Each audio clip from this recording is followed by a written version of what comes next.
Cha bafowethu ake ngibingelele mina igama lami nguSigwebo, igama lami lomsebenzi ebese igama ke engaliqanjwa abazali nguvele empini. Ngizalwa khona lapho kwaKhoza ngwantombela isibongo ekhaya kithi ke kusenkandla, kodwa ngikhuleka khona lapho ubuka lapha ke ngifundiswa khona nje inhlonipho nokuphila ngabantu. Ngicabanga ukuthi le nkulumo engizoyikhuluma kunabantu abazoyijaja ngendlela yabo. Kwamukelekile futhi lokho ukuthi umuntu ajaje ngendlela afisa ukujaja ngayo. Bakhona-ke abazothi ngithanda ukukhuluma noma ngithanda indaba noma ngifake entweni ongamele ngene kuyona, noma ngilandela ukukhuluma. Inkulumo yami mayelana nokuhamba kwalensizwa kaMbatha ukudubula. Ngibhlungu kakhulu-ke ngokuhamba kwaloya mnewethu loya, noma kuwumfana nje omncane kimi, kodwa ngokuthi bekuyinsizwa engicathi bibheke kubo mina ney'ngane, so-ke ngizothi umnewethu. Ngibhlungu ngokuhamba kwaloya mfo kakhulu emoyeni kakhulu,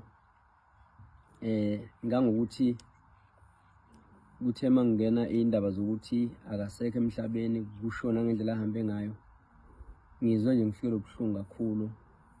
Ngabheka ukuthi kushuthi kuney'ngane manje ey'ngasenababa, kuney'ngane ey'ngaseze ukuyithola iy'mpahla kaKhisimuzi, kunomama manje ozobe egqoke iy'ngubo angeze ukukwazi ukuyishintsha ngokuthanda kwakhe kulo Khisimuzi ngoba ilanga lishisa kanje. Kunomuntu manje okumele ebe umfelokazi manje,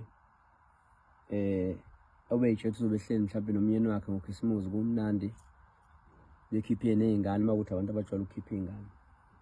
Kodwa-ke lapha kwaMbatha akusenzekanga lokho. Isizathu-ke sami sokwenza le video esokuthi uDubula ube nebhadi kakhulu. uDubula ube nebhadi, ibhadi uDubula abe nalo ibhadi lokuba nabangani abanganalo iqiniso kuye, ibhadi lokuthi abe nabafowabo abayibiza ngabafowabo, angisho abomndeni, ngisho abantu nje abambiza ngabafowabo abanganalo iqiniso kuye. Ngoba mangabe ngempela unabantu abakuthandayo abangani bakho nababafweni, bayakwazi ukukukhuza uma uphambuka. Nasekhaya futhi ngisho bekuthiwa uyi-breadwinner, uwena owenza yonke into, kodwa mangabe unabantu abakuthandayo bayakwazi ukukubonisa bekukhuze futhi uma kunento oyenzayo e-wrong. Ngoba umuntu mangabe wenza into e-wrong ekuncoma ekubiza ngensizwa, kodwa nawe emzweni wakho leyo nto uyibona ukuthi wrong, uyazi futhi wrong, so engakuthandi lo muntu. Isikhathi esiningi-ke manje into eyenzakalayo kunale app ekhona okuthiwa uTikTok. Ngicabanga ukuthi leya app nomuntu owayivula wayenenhloso ethize ngaleya app, kodwa manje kwenzeka enye inhloso eyenziwa yithina abantu abamnyama ngokuthatha izinto ngewala. uDubula kasekho emhlabeni.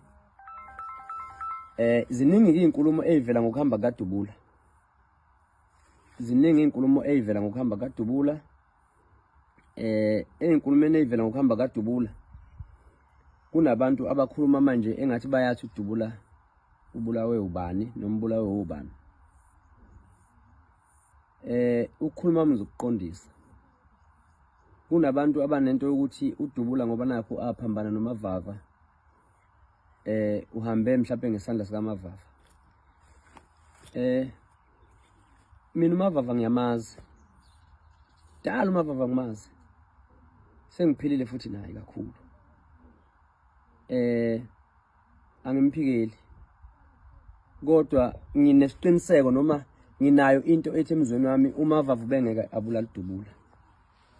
uDubula exolisile, uMavava uyaphila nabantu. Kuwukuthi abantu abazi uMavava manje nabe bezwe bekhulunywa ngoMavava, bona bamjaja ngendlela yabo abayicabangela yona. Nanokuthi mangabe uzwa igameko zomuntu ebese uzenze zakho, ugcina usuba neshow yezinto ongazazi. okungenzeka ubudubula ubengalinyazwa abantu amavava angabazi nabangamazi futhi umavava, ngoba bafowethu kunento kumele siyikhulume leyo ukuthi lento ya TikTok yokuthi umuntu athuke bonke abantu, umuntu mayebhala kwi-comment umthuke ungamazi ungaze uhlangane naye, bafowethu le nto izobaqeda abafowethu kakhulu, izobaqeda abafowethu kakhulu le nto leyana.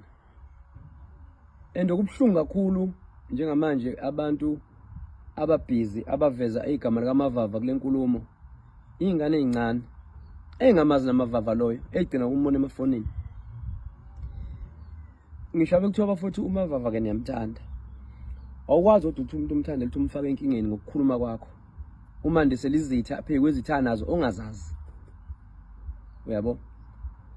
Okungenzeka futhi ukuthi kunabantu abangazwani noMavava abathola ithuba lokumcindezela ngokwenza lento fanele sibheke ngamehlo onke.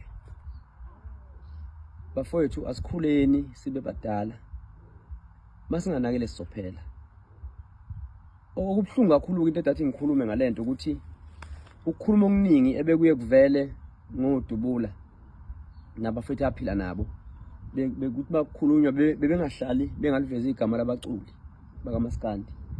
Yiyo ke lento edathi ke ngiveze ukukhuluma mina njengomculi, ngoba umculo okudala wawenzela ukuthi umculi ukwazi ukukhuza izimpi endaweni, ukwazi ukududuza abalahlekelwe, ukwazi futhi ukuncoma kwabenza kahle.